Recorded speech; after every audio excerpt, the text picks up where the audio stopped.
Hello viewer, in this video I will show you how to fix Dream League Soccer DLS 2026 update problem. Step 1. Open your phone setting. Scroll down. Go to apps.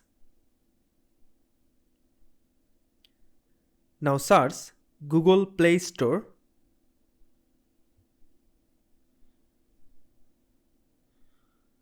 Go to Google Play Store. Now scroll down. Go to Storage. Now from the lower corner, clear cache data and also clear data. Now follow the second step.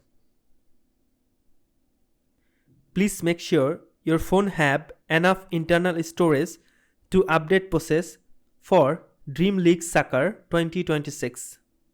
If none of this work, uninstall the game and reinstall it entirely.